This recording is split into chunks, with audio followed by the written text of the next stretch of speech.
And welcome to episode number 133 of The Showrunner. I'm Jared Morris, serial podcast host and eternal believer in the power of balancing pride and humility. And here with me, as always, is my co-host, Johnny Nasser, the host of Hack the Entrepreneur and a dude who always abides. We are your podcasting mentors, excited to be with you for another week of talking about not just how to podcast, but more specifically, how to position your podcast to attract and keep attention, and then how to use that attention to drive meaningful results. Johnny, are you ready to rock and roll? Born ready, Jared. And when I asked you that question this week, I kind of mean, are you really ready to rock and roll like right now, as in dive into the main topic right now? Yes. You and I have had a little bit of an uneasy feeling in recent weeks. We've been kind of experimenting with some different formats, doing some different things in the beginning. We have felt a little bit uneasy that it's been taking us too long to get into our main topic, that our episodes have been dragging on a bit too long, and that we're not paying off the promise of the headline quickly enough. And so we want to just start diving into the main topic again right away. So I'm going to assume that you're on the same page with me about that. Absolutely. I'm looking forward to it. Okay. So let's do it. So settle in, turn the volume up, and come along with us on this week's path toward becoming a better showrunner as we discuss how to improve your podcast description.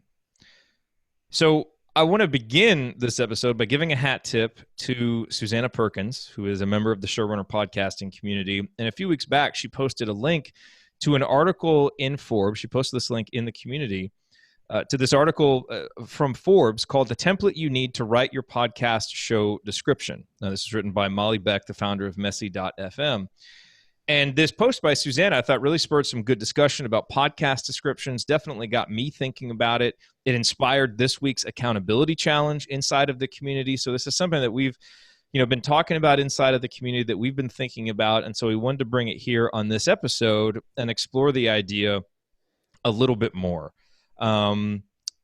Before we kind of begin, Johnny, do you have any just general overview thoughts about the importance of the podcast description and why, the seemingly, kind of small little part of, the way that your show looks in iTunes and, this one little feature of your kind of meta information, why is this important enough to spend an entire episode talking about, in your estimation?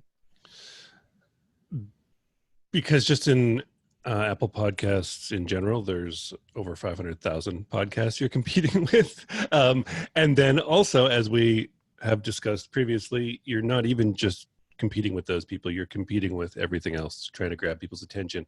So you need that sort of, there's a multi sort of tiered reasons for this, including the robots and then also the human beings looking at it. But you got to hook people in with what your show is going to provide to them, and you need to do it quickly, just like an ad, if you were going to make an ad for Facebook or something.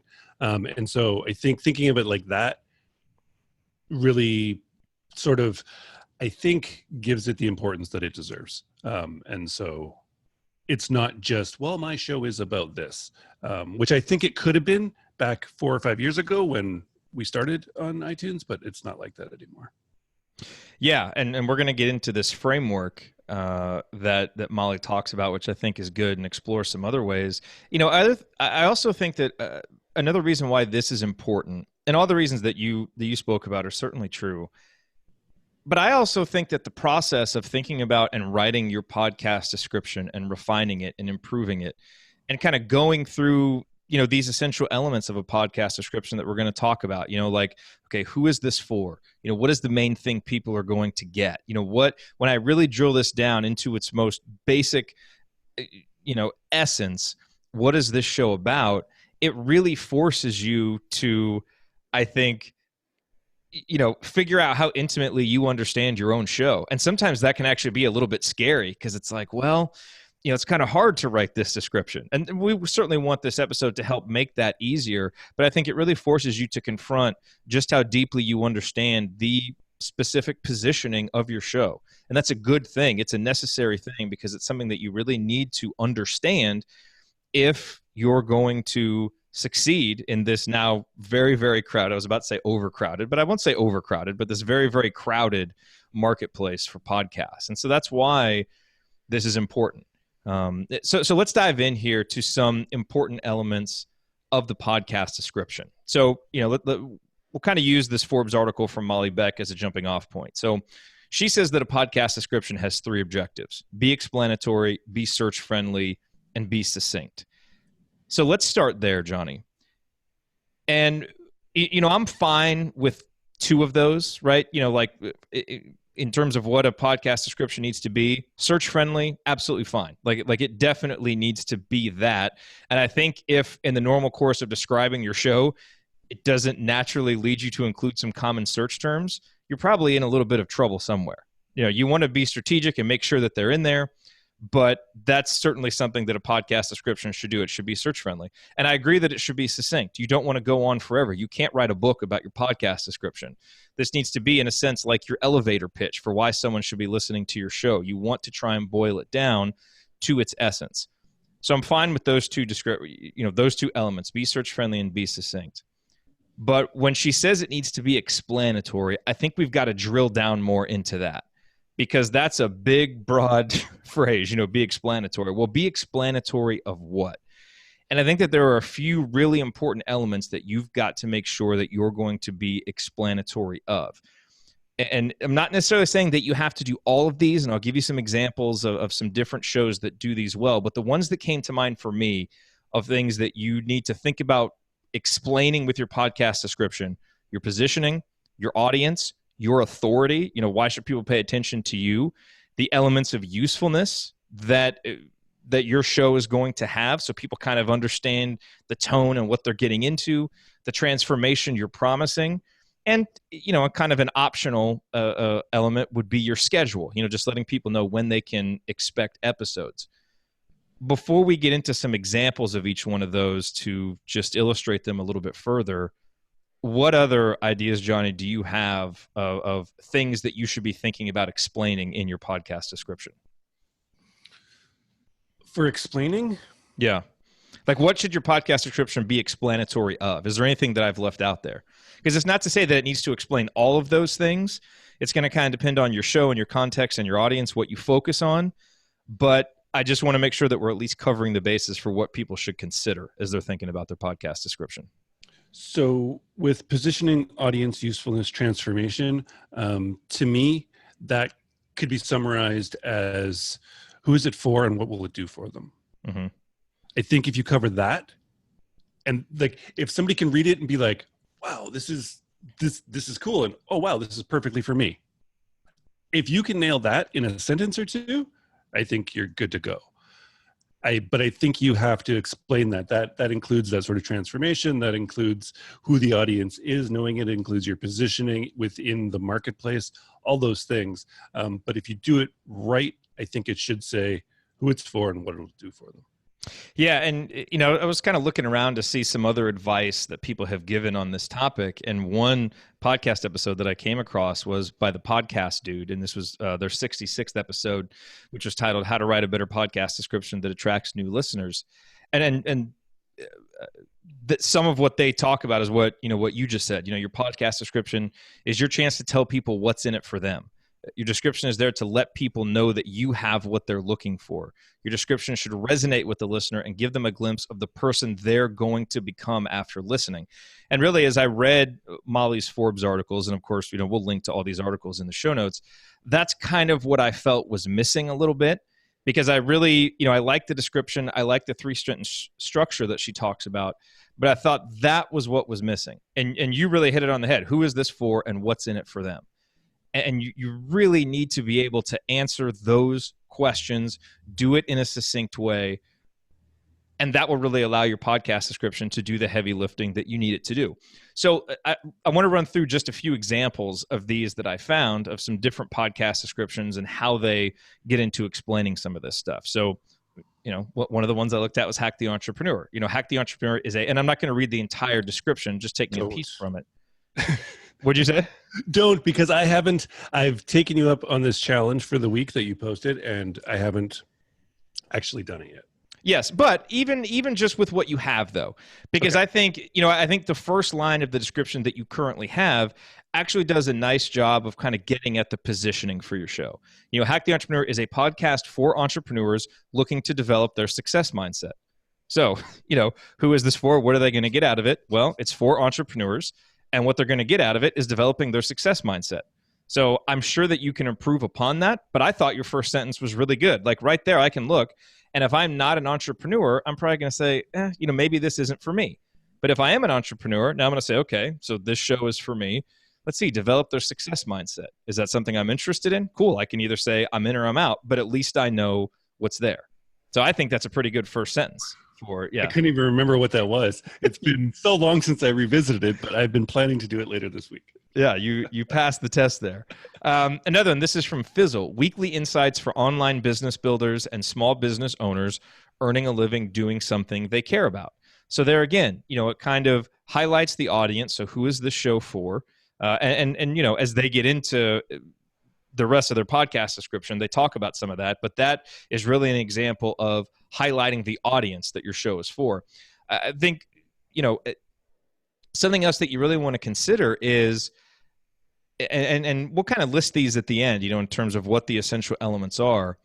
I do think you have to highlight who it's for. I think you have to highlight what's in it for them, but I think you also have to get at why someone should care what this podcast has to say about that. It's easier for you to say, Jen, okay, this is for entrepreneurs and we're going to develop their success mindset. Now the rest of your podcast description has to kind of sell someone on, okay, if I'm an entrepreneur and I'm interested in developing my success mindset, now why should I listen to this show? And so some of the things that you're going to sell people on are, okay, what authority do you have as a host to lead people through this journey? Who are the people that you're interviewing? What are the topics you're going to go over? So you kind of you have to tell people why they should care what this show has to say about it. And part of that might be describing your authority. What makes you an authority on this topic? On the Media is a very popular podcast. Their description starts out with the Peabody Award-winning On the Media podcast. Boom, right there, okay, this is award-winning podcast. The authority is built right there in a very succinct way. When we talk about the elements of usefulness, right? Education, entertainment, inspiration, you want to let people kind of know what they're getting into. I think Planet Money does a really nice job in their podcast description. And by the way, this is their entire podcast description. They say, The Economy Explained. Imagine you could call up a friend and say, meet me at the bar and tell me what's going on with the economy. Now imagine that's actually a fun evening. Now, I think they could probably do some more with their podcast description. I don't think it's perfect by any means, but I think it does do a really nice job of letting you know this show's going to educate you, right? Because it starts right off with The Economy Explained. But then with that next sentence, it kind of lets you know that it's going to be in kind of a casual, fun, entertaining way. So it hints at that. So you understand the tone of this show going in. The transformation you're promising. This is from Get It Done Guys, Quick and Dirty Tips. Want to work smarter, not harder? Here's how to do it. That's the first two lines. Boom. That lets you know the transformation is you're going to become someone who goes from wanting to work smarter, not harder, to someone who actually does it. And then, same thing with the schedule. I don't think it's absolutely necessary that you include your schedule. This is a weekly show or episodes come out, blah, blah, blah. I don't think that has to be in your description because people can look at your episode rundown and see the frequency. And sometimes that could make the description longer than it needs to be. I don't know that every show has to do that. So I'm not going to tell you that it's essential. Depends on how much heavy lifting it does for your show. But we do it for Podcast on the Brink. Podcast on the Brink is a weekly show about Indiana basketball.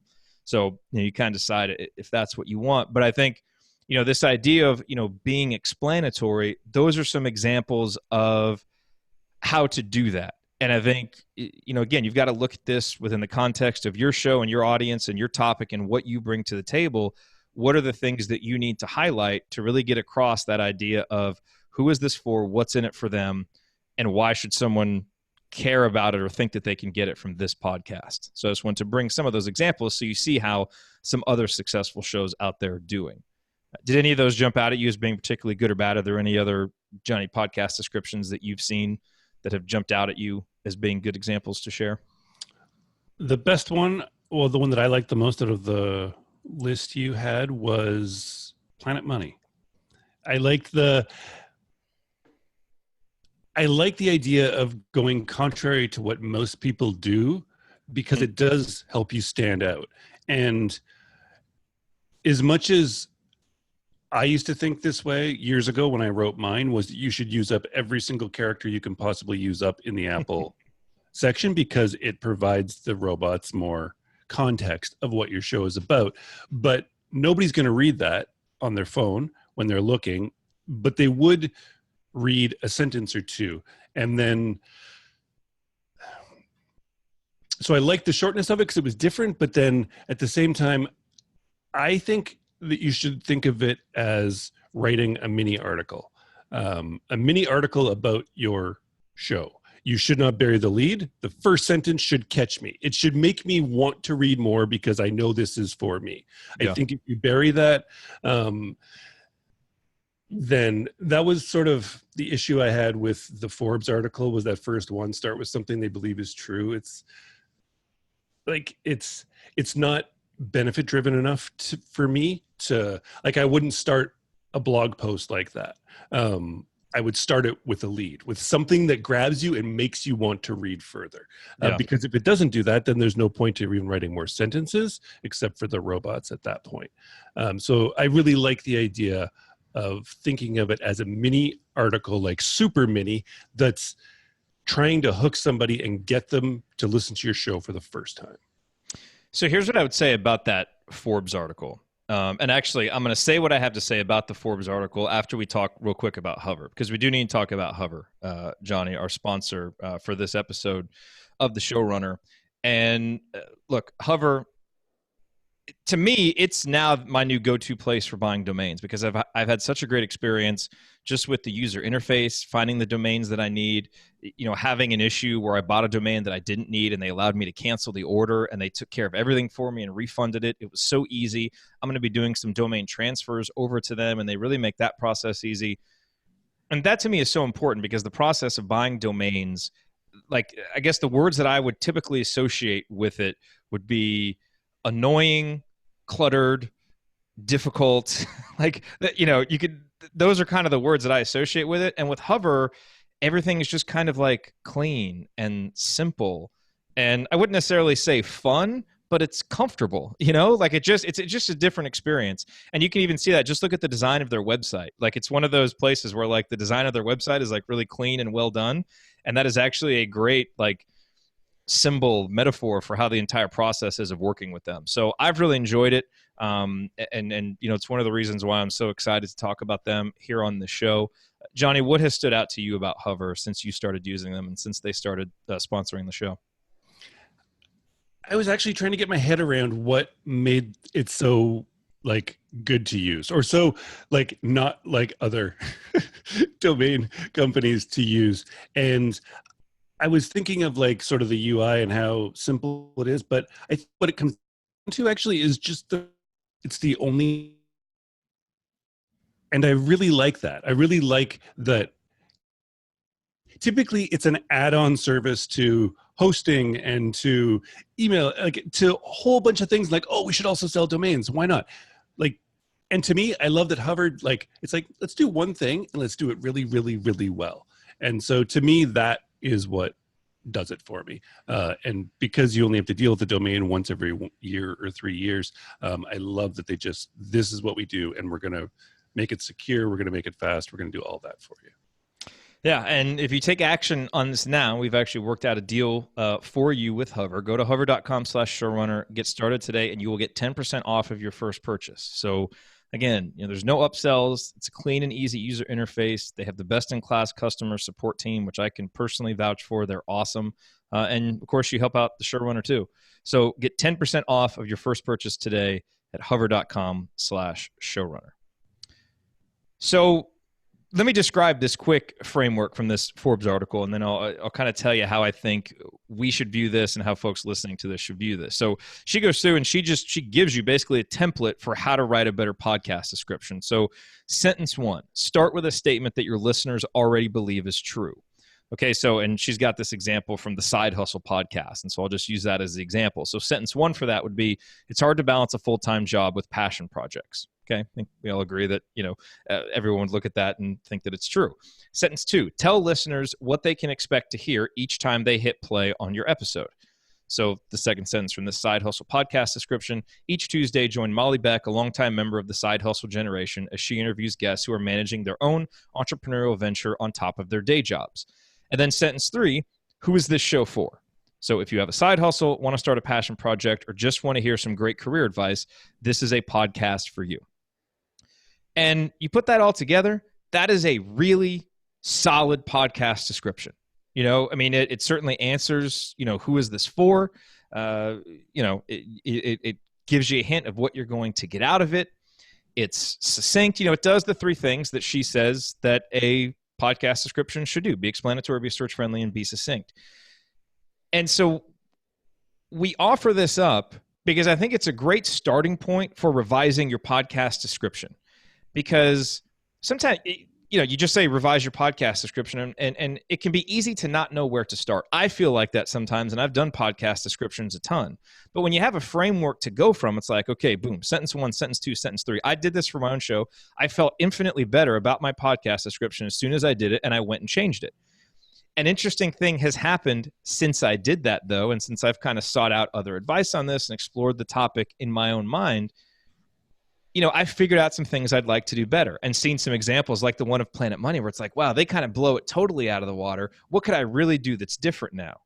And so when you can build on top of kind of a really solid structure and then, start looking at some of those other ideas, now I think you can create a podcast description that isn't just good, but that is just, out of this world awesome.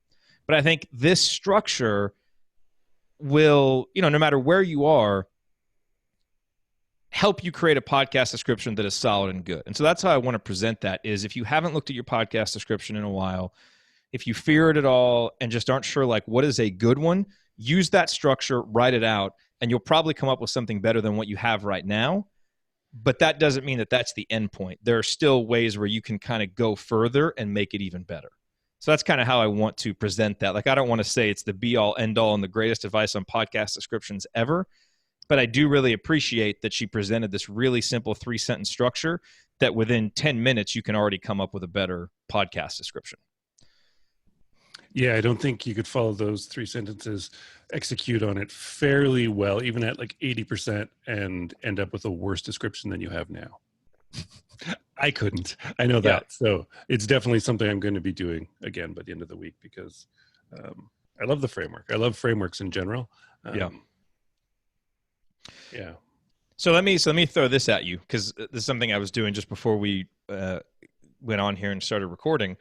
Is I just tried to fit the showrunner into that description, write a little bit of a better description with the showrunner. So let me give you my 3 sentences of the showrunner. We'll use this as an example for the episode, and just tell me what you think about it. Tell me if you think that this would be a good description that we could use, and then again, hopefully build on. Okay, so start with sentence 1. It's hard to build an audience of loyal podcast listeners now that there are so many other shows out there competing for your podcast attention. Every Wednesday, veteran podcasters Jared Morris and Johnny Nastor provide step-by-step tips and practical advice to help you build a show that will cut through the noise to attract and keep the attention of your ideal audience and, importantly, lead to meaningful results for you. If you have an authentic desire to serve a topic and an audience with a remarkable podcast, and you want to know how to do it in a sustainable and profitable way, then you are a showrunner, and this is the podcast for you. I would just snip some words out. Yeah, I know. My first drafts are always long and wordy. They're all very wordy. I know. It's like you're trying to get everything. Like, it's hard to build an audience of loyal podcast listeners amongst this sea of other podcasts or something. You know what I mean? Like, it could almost be, it's hard to build an audience of loyal podcast listeners. Yeah, cut it down to that. We all understand where it is and how many other shows. Every Wednesday, veteran podcasters Jared Morris and Johnny Nastor provide step-by-step tips and practical advice to help you build a show that will cut through the noise and attract your ideal audience.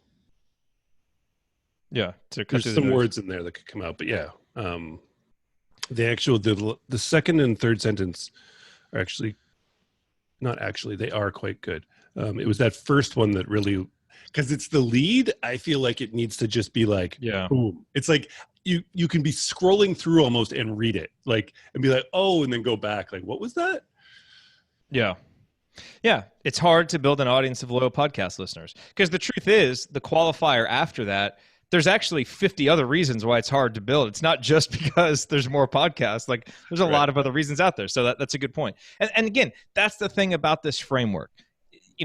you follow the, sentence 1, sentence 2, sentence 3. It forces you to get some stuff out there, and then you can refine it and change it and pitch it. Like I've already with the podcast description that I wrote for the assembly call, I've already realized some things I want to do differently about it. So, the challenge for you with this episode, you listening, what we want you to do from this is essentially the same thing that we challenged folks to do inside of the Showrunner podcasting community. And in fact, if you want to participate in this week's accountability challenge, go to community.showrunner.fm. We've opened up a 30-day free trial on the community so you can get in. But that's basically the challenge, is use this 3-sentence framework to create a better podcast description. And then right after that, or a week later, or months later, go back and make it even better. But at least go through the process now and make sure that you've got a podcast description that's going to do, 80 to 90% of the work that you need it to do. And that's what this framework will help you do, because, it's going to make sure that you use your podcast description to say who the show is for, to say what the show is about. I think the one thing that maybe it doesn't force you to do that you should think about doing, is really describe in there why the audience should care. Like in the Showrunner example that we just gave, Johnny, it says veteran podcasters Jared Morris and Johnny Nastor, and that's meant to kind of hint at our authority that we've been doing this for a while.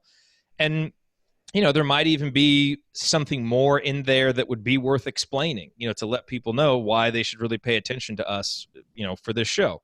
I don't know, but that would be something worth exploring.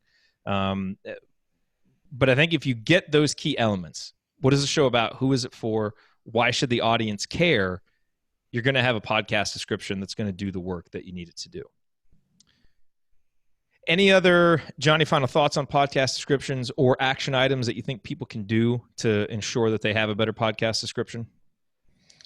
I would say just follow this. Do those 3 sentences. I would do them today, because it'll probably take you less than 15 minutes to just write out the 3 sentences, but don't switch your description yet in your podcast host. I would just revisit it tomorrow, and just because Jared has myself to go through and be like, oh, maybe it should be this edited in this way.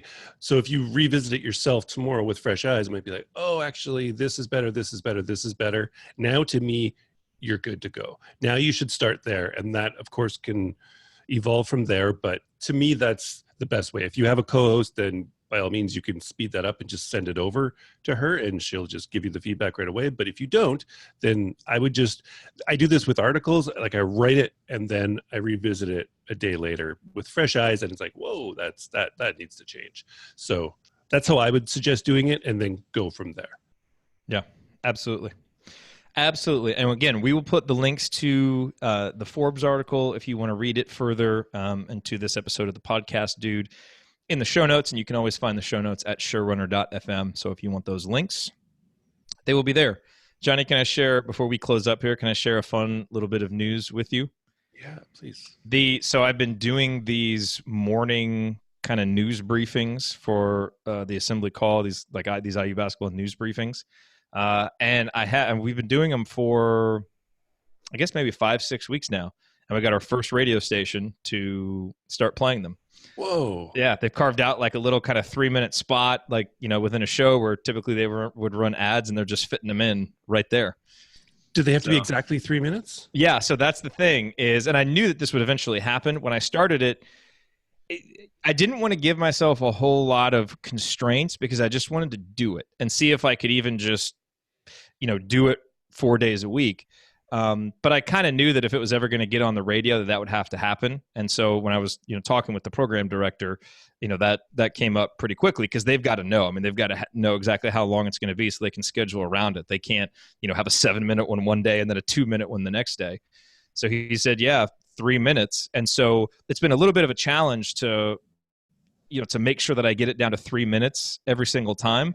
But I kind of figured out the general number of characters or words that it is. So I have a pretty good idea. And then, if I record it, it's 3:05, I know that I just need to go back and take something out. But that process will get better. But yeah, it's got to be exactly 3 minutes. I send it over, they play it. So now we've got our first example, and it will take me absolutely no more work if 15 other stations want to do that. So now I just have to think about if there's a way to price it some kind of way to where, to actually get paid for it. But I'm very excited that we at least have it on the first station, which is kind of cool because I didn't really know if that would happen, but it's nice to just kind of create something, put it out there, kind of prove that it works, get some feedback from your audience to make it better. And now hopefully there's kind of a bigger life for it out there. So I was very excited about that. Cool, man. Very cool. Just wanted to share. I appreciate that. It's cool. That's awesome. Radio is it's an interesting place to be thinking about taking your podcasts. It is. And I don't know that, like, for example, I don't know, and maybe we could, I don't know, maybe I'm underestimating it, but I don't know that there would be a lot of radio stations that would want to run the showrunner, so like, I don't know that that's a great goal for every show, but for a show like the Assembly Call that is sports based, getting on a sports channel, especially in a market where you are, to me, like, I really feel like it could be a way for us to reach people who don't listen to podcasts yet because they don't really know about them, but they do listen to the radio, which means they're into audio.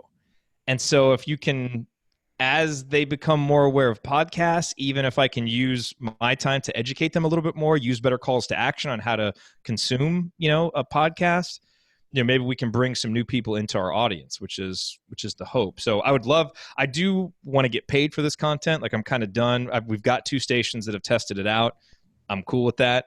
But I think future stations, I want to be paid something for it, but also in the back of my head, I know even if we don't, this is still great promotion to bring people into our email list, to get people to, subscribing to our podcast. So I would be interested to know the tracking and the numbers on that, though. I don't have a lot of faith that I can pull radio listeners over to podcasts.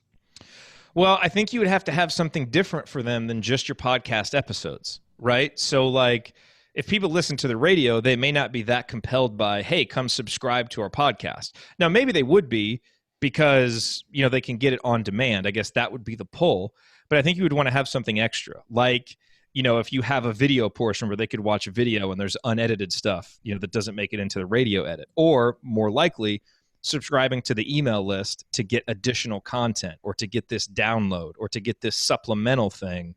That's what I think would bring people over and get you into your audience, but maybe not necessarily your podcast audience, if that makes sense. Yeah. So, yeah, I mean, Howard Stern has a massive audience, and he doesn't have a podcast. Yeah. But he's got a massive audience based on radio. And does it really matter where people are listening to you? Yeah. No, that's what I mean. I think if it's approached not thinking of it like a podcaster and thinking that the whole point is to get people to my podcast, is like, actually, maybe the point is just to get your content on another medium and get more people. Especially at that point, though, you need to be able to monetize it in some way. But then you can sort of license it out and syndicate it, which is awesome. So that's all. I think approaching it in just thinking about it differently than we would with any other way we sort of promote our podcasts, which is always to get into our podcast audience. Yeah, and I maybe misspoke a little bit earlier when I said, I mean, because like, it would be great to get people to the podcast audience, but even the calls to action that I typically use are about the email list and about getting on there. So it'll be interesting. We'll see how it goes, but it's a nice next step. I will. Alrighty, let's close up this episode. It has been fun. Thank you for joining us for another week of talking about how to drive meaningful results from a podcast-centered marketing strategy. If you want more from us, if you want to join one of our courses, if you want to view our show archive, if you want to get on our email list, if you want to join the community, we are ready for you. Visit showrunner.fm and you will find what you are looking for. We will be back with another brand new episode next week. We hope that you will be here with us. Until then, be authentic, be useful, and keep showing up. We'll talk to you soon. Take care. Excellent. Very nice. And awesome to see you here, Cal, Kevin, and Meg. Great to have the live audience. If you guys have any questions, we can hang around for a few minutes and take some questions as well. I like that Meg's working on hers right now. Yeah. All right, good. So this episode is going to be a little bit shorter, and I think we can refine these even a little bit more. I didn't get started on these notes until a little bit later, so we probably could have zeroed it in a bit more. Yeah, but it was still good. I liked it. I like getting to it quicker at the beginning. I really like that. It fits better. Yeah. It fits better. Okay, so let me just throw this topic of conversation out for you real quick here, because I have, and we've talked about this a little bit before. I have really been enjoying this whole, kind of shorter episode thing. Do you think there's a way that could work for podcasting? Shorter daily tips, or shorter, more regular tips? Because I don't think there's really anybody out there doing that. Can you, like, daily to me, I don't know, because like it works in the context of radio because it's amongst something else. It's within that context, and I don't have to actively do something. I don't know if I would like if there's enough draw to me, like, oh, a bing on my phone, there's the new latest tip, and it's like, well, there's 3 minutes. You know what I mean? It's kind of like, well, I'm going for a walk. I want something 30 minutes plus. Do you know what I mean? What about when you're brushing your teeth and you have 3 minutes to listen to something real quick? Yeah, I'm not like that. I like to have downtime. I don't need to fill every second with something. I don't know. That's just me. I like to have less is more to me. It's probably a smarter way to be. I'm not saying it's wrong for anybody. I can't even think about that because that doesn't make sense to me to need to do that. Like, I need to fill 3 minutes of time. It's like, dude, chill out, man. It's 3 minutes. Like, just be for 3 minutes. It's cool. The world won't fall apart on you. So that's what, like, I don't know. Like, it almost seems like if you could release them in batches, like once a week or something, but there was 7 of them and I could just listen to them all. And it's kind of like, oh, cool. It's 21 minutes of cool tips. Well, but that's the thing. Once they're released, you would be able to do that. Like once they're out there, you could binge listen to them real quick. And it would be because, like especially if you had like a theme for the week, because there's certainly some things that obviously you couldn't cover in, say, 3 minutes, but you could do a series of them. And that way you could hit the people who do want, because there are definitely people who like the shorter form and want some audio to just fit into smaller bits of the day. So you could hit those people. But then, the people like you, you could, as long as you didn't have real long intros and outros, which is what you want to be careful of, then people could just binge them real quick. It's like, boom, you just knock out these episodes, or you actually put out, the 25-minute episode at the end of the week. It's like, here's, Saturday afternoon, you put together all 5 episodes for the people who just want to listen to the longer version of it. How would you put what we just taught into 3 minutes? I would do a week on making a better podcast description, essentially, or, just a short series on it and talk about, 3 essential elements of a podcast description, whatever it is. I mean, you'd have to structure it, but you would just structure it in a way to where you hit a tip each day and go from there. It to me, it seems like you would just get so much excess like fat where like you got an intro and an outro with this thing sandwiched in the middle that's small, and so it's like to get 3 tips, it's like I gotta listen to 3 intros, 3 outros just to get 3 tips. It's almost like there'd be like 1 minute, 1 minute, 1 minute. Like, geez, like that's what, like, to me, where's the depth of it or something? Like, I feel like I like to get sort of a depth. There's nuances to answers, and you don't have to go into every nuance, but like, I feel like with sports, it's like you can say highlights from a game, or you can say the score or something. Cool. That's like very matter of fact, but it's like for a tip, it's not really matter. Like, change your description, use this sentence. Okay, we'll talk to you tomorrow. It's like, what did you just, that's what I can't get my head around, is what is the value for me as a listener in 3, like, can you give me something that's like, whoa, that's cool, like, of an idea in that short of a time? Or are you just giving me information? With sports, I feel like you can just give information. People often just want the information.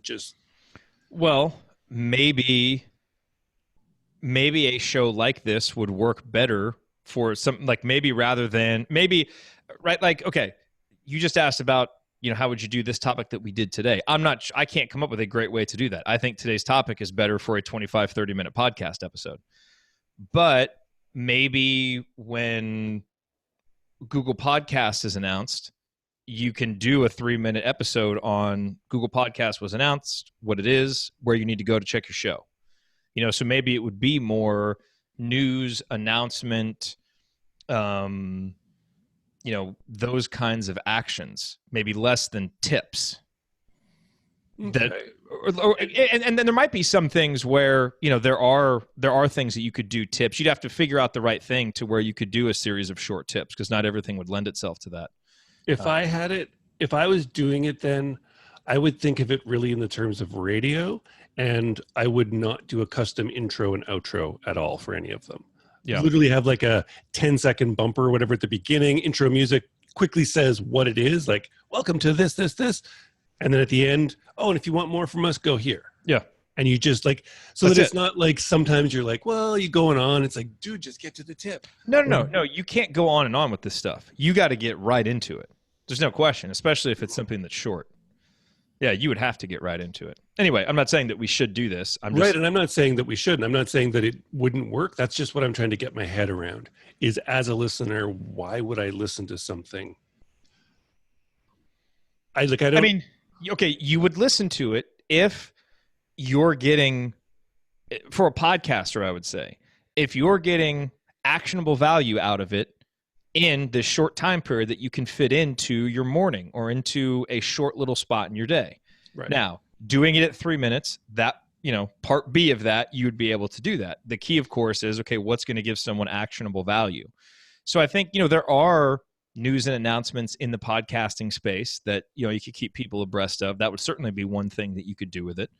I think there are certain things where you could give people, tips on certain things. And I think, again, what you might want to do if you get into tips is do a series on, this week we're talking about how to create, five steps to a better podcast title. We'll give you one each day. And then you publish the entire thing as a longer episode on a Saturday or something. So people could get the longer one if they wanted it. They'd have the option. But I don't know. I know, something to think about. Mm-hmm.